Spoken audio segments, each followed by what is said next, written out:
Welcome to Nala Madras, the podcast where we explore the sacred threads connecting spirituality, daily living, and music. Inspired by the rich tapestry of insights on nalamadras.com, this space is a sanctuary for seekers, artists, and anyone drawn to the deeper rhythms of life.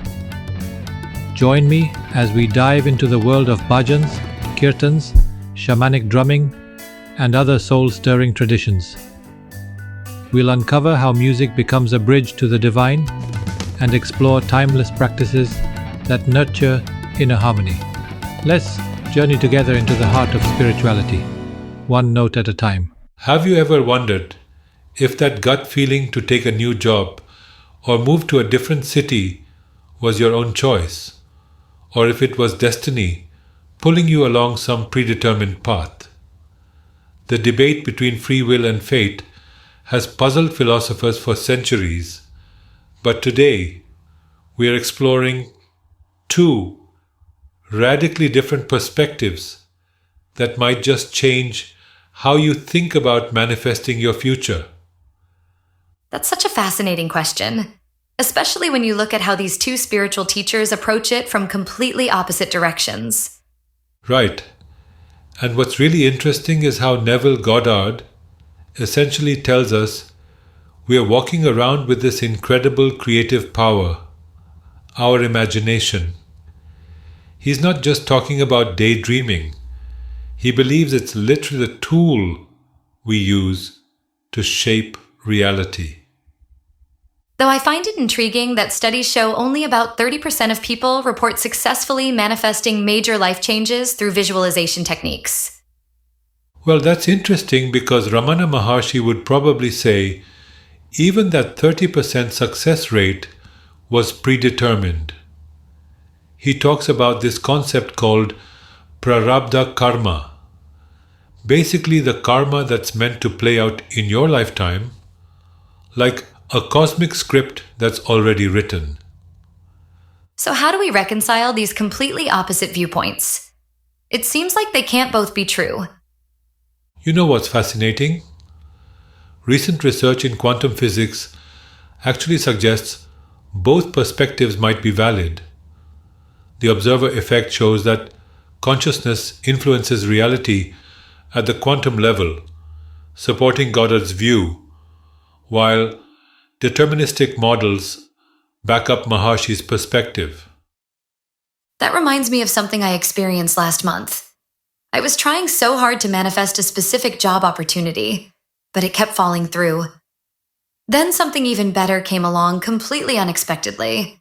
That's exactly the kind of experience that suggests both perspectives might be true simultaneously.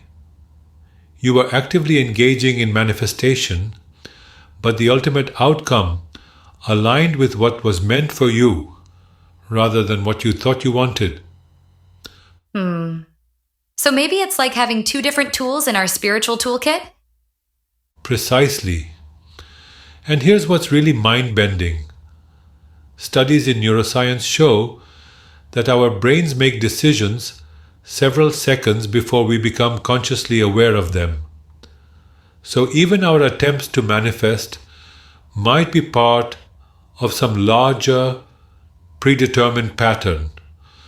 Well, that certainly adds another layer to consider.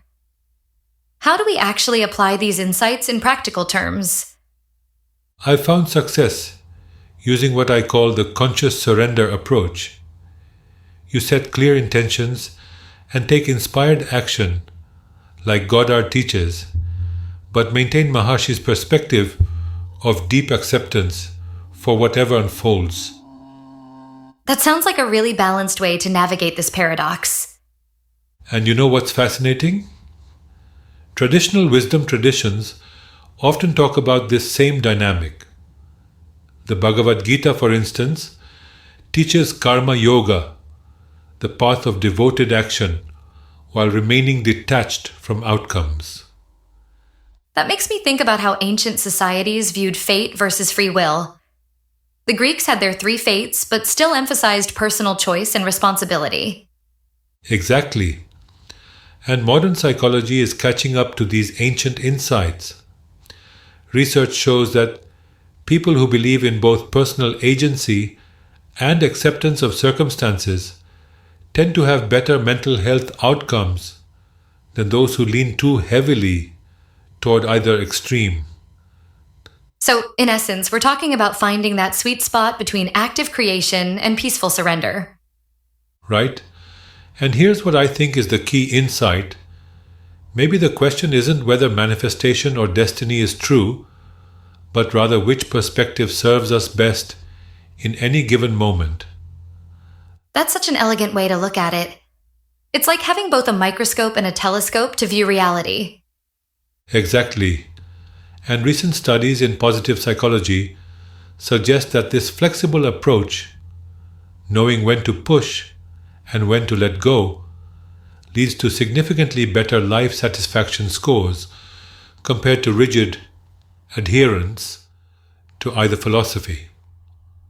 You know what's really beautiful about this whole discussion? It shows how seemingly contradictory spiritual teachings can actually point to different aspects of the same truth.